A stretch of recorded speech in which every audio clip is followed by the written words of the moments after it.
नमस्कार. आज गेल्या 2-3 दिवसापूर्वी ऐकलेल्या बातमीपासून काळीज पार हेलावून गेलेलं आहे की माणसं जगामध्ये इतका ताण घेऊ शकतात किंवा एखाद्या गोष्टीला एवढं त्यांनी दडपण घेऊन ज्या गोष्टी आपण जीवापाड जपलेल्या असतात किंवा ज्याच्यासाठी आपलं सार्थकत्व मानलं जातं तिथं सुद्धा माणूस हा एवढा हिंस्र, रागीट आणि अनियंत्रित होऊ शकतो. असं म्हणतात की आपल्याला वाढवणारे आपले जन्मदाते असतात. जो जन्म देतो तो आपल्याला जीवन देत असतो. मग जीवन देणारा हा जन्मदाता जर असेल तर तो जन्मदाता जीव कस काय घेऊ शकतो हा प्रश्न मनाला प्रचंड विषण्ण आणि क्लेश देणारा प्रश्न आहे. कारण ज्यांनी आपल्याला लहानाचं मोठं करावं, ज्यांचं रक्त आपल्या शरीरामधून व्हावं, त्यांना आपल्या जीवनाची, आपल्या करिअरची, आयुष्य, भविष्य या सगळ्या गोष्टीची काळजी असते. मग काळजी करणारे जर जीवावर उठू लागले तर मग जीव किंवा आपले जीवन हे कोण दिशा दाखवेल किंवा कुणाच्या ह्याच्यावरती आपण जीवन जगायचं हाच प्रश्न घेऊन आज मी तुमच्याशी चर्चा करतोय. एनलायटनमेंट डायलॉग म्हणजे आपली जी चर्चा आहे ती चर्चा ज्ञानपूर्वक, माणुसकीवर्धक आणि समाज दिशादर्शक असणं गरजेचं आहे. या घटनेला 2 गोष्टी आहेत. एक शैक्षणिक गोष्ट आहे आणि दुसरी कौटुंबिक गोष्ट आहे. कौटुंबिक गोष्ट म्हणजे काय, तर ज्या विद्यार्थ्याचा जीव गेलेला आहे त्या मुलीला मारणारा त्यांचा वडीलच होता. आणि शैक्षणिक गोष्ट काय, तर कारण काय झालं तर नीट परीक्षेची तयारी करत असताना सराव परीक्षेमध्ये स्कोअर चांगला आला नाही. या गोष्टीसाठी एवढा राग आला आणि रागाच्या भरामध्ये जीव गेला. या सगळ्या गोष्टीतून एक कळतं की माणसाला रागावर नियंत्रण नाही, तारतम्य नाही, भान नाही, जाण नाही कुठल्याच गोष्टीची. म्हणजे आपण हे सगळं कशासाठी आणि कुणासाठी करतोय हे ज्या दिवशी कळेल त्या दिवशी समजायचं की कुटुंबामध्ये, समाजामध्ये आणि ह्या शिक्षण व्यवस्थेच्या परिघामध्ये माणसाला माणूस म्हणून जगण्याची ओळख भेटलेली. हल्ली काय झालेलं आहे, आपण आपल्याला माणूस म्हणून ओळख निर्माण होती किंवा त्या दिशेनं बघतच नाही. आपण आपल्यातलं माणूसपण हरवत चाललेलं आहे.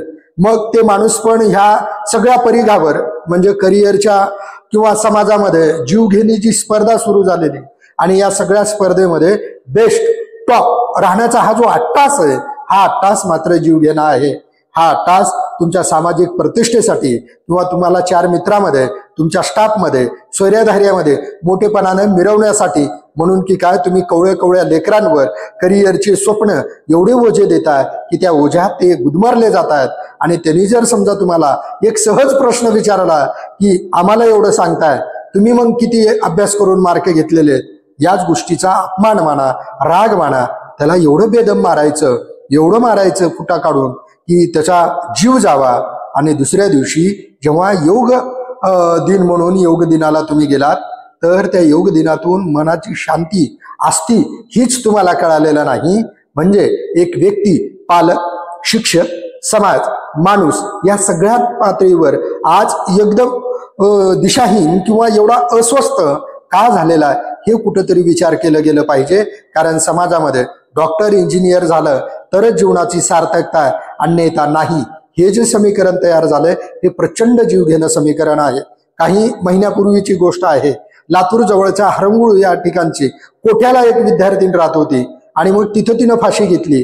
म्हणजे लातूर मधले असे काही उदाहरणं आहेत की शिक्षणाची पंढरी किंवा नीट वगैरे ह्या सगळं तीर्थक्षेत्र जिथं म्हटलं जातंय तिथं मुलं आई वडिलाची, बाहेरची या सगळ्या अपेक्षेमध्ये त्यांचे स्वतःचे स्वप्न हे कोमेजून चाललेले आहेत. त्या स्वप्नाचा कुणी विचारच करत नाही.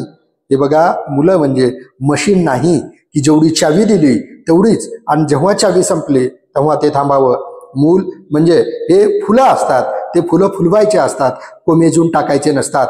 आज आटपाडी तालुक्यामध्ये, महाराष्ट्रामध्ये हे फक्त उदाहरण प्रातिनिधिक स्वरूपामध्ये आहे. पण अशा कित्येक घरोघरी लहान लहान मुलांचं 10वी 12वी झाल्यानंतर नीटच्या माध्यमातून जे त्यांचं भाविस्व करपलं चाललंय, होरपळून निघायलंय आणि अख्खं कुटुंबाच्या कुटुंब ह्या सगळ्या गोष्टीमध्ये वेटीस धरलं चाललंय. त्याचं काय, हा प्रश्न इथं संपत नाही. त्या मुलीला मारलं, मुलीचा जीव गेला, विषय तिचा जीव संपला इथं नाही. मारणारा बाप होता, मारणारा एक शिक्षक होता म्हणून प्रश्नचिन्ह आहे. एका शिक्षकाला जर समजून घेता येत नाही विद्यार्थ्यांना, तुम्ही तुमच्या पोटच्या पोरांना समजून घेणारा बाप बाहेर वर्गातल्या मुलांना कसं समजून घेईल? मग तुमच्याकडे येणारे मुलं किंवा तुमच्याकडे शिकणारे विद्यार्थी हे तुमच्याकडे कुठल्या आदरानं बघणार आहेत? म्हणजे आता खऱ्या जीवनाचा बाजू तुम्हाला दिसायला सुरू होईल. मग पोलीस स्टेशनमध्ये जेव्हा FIR नोंदवायचा होता तेव्हा त्यांच्या मंडळीला म्हणजे त्या मुलीच्या आईला प्रश्न असा पडला होता, मुलगी मेली म्हणून तिच्यासाठी अश्रू ढाळायचे का मारणारा आपल्या कुंकाचा धनी होता म्हणून त्याच्यावर FIR नोंदवायची? कारण तिचा तर ह्याच्यामध्ये कुठंच दोष नव्हता. तिला लेकरं वाढवायचे होते, लेकरांसोबत हसायचं खेळायचं होतं, नवऱ्याचा संसार फुलवायचा होता, नवऱ्याच्या संसारासोबत आणि अडचणीत संकटात या सगळ्याला खांद्याला खांदा लावून तिला जीवनाचा गाडा आणि संसाराचा हा गाडा पुढे ओढायचा होता. आणि तिच्यावर नेमकं FIR मध्ये फिर्याद करायची वेळ आली. तेही पोटचं लेकरू मारणारा आपल्या मंगळसूत्र आणि ज्यांच्या नावाने कुंकू घालतो त्यांच्या विरोधामध्ये तक्रार द्यायची. मग आता जगायचं कशासाठी? न्याय कोर्टामध्ये होईल, नंतरच्या प्रक्रियेमध्ये काय व्हायचं ते पुरावा साक्षीच्या आधारावरती कायद्याचं काम करणार आहे. पण समाज म्हणून समाज या गोष्टीतून कधी धडा घेणार आहे का हे आपण बघितलं पाहिजे. कारण आपण जर समजा स्वतः शिक्षक एवढ्या टोकाची पावलं उचलू लागले, स्वतः बाप जर एवढ्या निर्दय पद्धतीनं क्रूरतेनं हिंस्रपणा करून पोटच्या लेकराला जर जीवानिशी मारत असेल तर ही स्पर्धा किती जीवघेणी झालेली आहे. मागं असंच झालं होतं, 10वी आणि 12वी महाराष्ट्रामध्ये पहिला कोण येणार आहे आणि तो पहिला आला की त्याला सेलिब्रिटी सारखा दर्जा भेटू लागला. आणि त्याच्यातून ज्यांचा क्रमांक नंबर हुकले ते मात्र नैराश्याच्या भरामध्ये काही वेडवाकडं पाऊल उचलू लागले. शेवटी शासनाला महाराष्ट्रातून पहिला येणार आहे ही पद्धतच बंद करून टाकावी लागली. त्याचं कारण ते पहिले येण्याची जी क्रेज आहे आणि ती मोठेपणा मिरवण्याची जी हौस आहे, या मोठेपणासाठी मायबापांनी लेकरांना वेटीस धरणं बंद केलं पाहिजे. कुठंतरी त्यांना कळालं पाहिजे की इथं आपण थांबतो आणि इथून पुढे लेकराचं आयुष्य सुरू होतं. कारण त्या लेकराला स्वतःचं जसं भूक, भय, निद्रा, मैथून या जसा निसर्गानं दिलेल्या गोष्टी तशाच त्यांना स्वतःचे स्वप्न, स्वतःचे विचार, स्वतःचं भावविश्व उभा करण्यासाठी तुम्हाला पालक म्हणून त्यांना तेवढं सक्षम बनवा. तुमचे मतं, तुमचे विचार त्यांच्यावरती लादू नका. मतं आणि विचार लादत लादत तुमच्याच डोक्यावर त्या गोष्टी एवढ्या प्रभावी होतात, त्या गोष्टीचा एवढा हाव तुमच्याच ह्याच्यावर होतो आणि मग एक असा कडेलोट होतो, एक असा उद्रेक होतो की त्या उद्रेकातून सगळं उद्ध्वंस होतं. आणि ज्या कुटुंबाला समाजामध्ये प्रतिष्ठित व्हायचं होतं, मुलीला डॉक्टर करून समाजामध्ये ताटमानेनं फिरायचं होतं, ते समाजातलं घर, ते कुटुंब आज उद्ध्वस्त झालेलं आहे. ते कुटुंब आज नेस्तानाबूत झालेलं आहे. म्हणून या गोष्टीपासून ज्यांनी कोणी प्रेरणा घेणार आहेत त्यांनी एकच लक्षात घेतलं पाहिजे, शिक्षण हे तुमच्या स्वतःला घडवणारं आणि व्यक्तिमत्व बनवणारी गोष्ट आहे.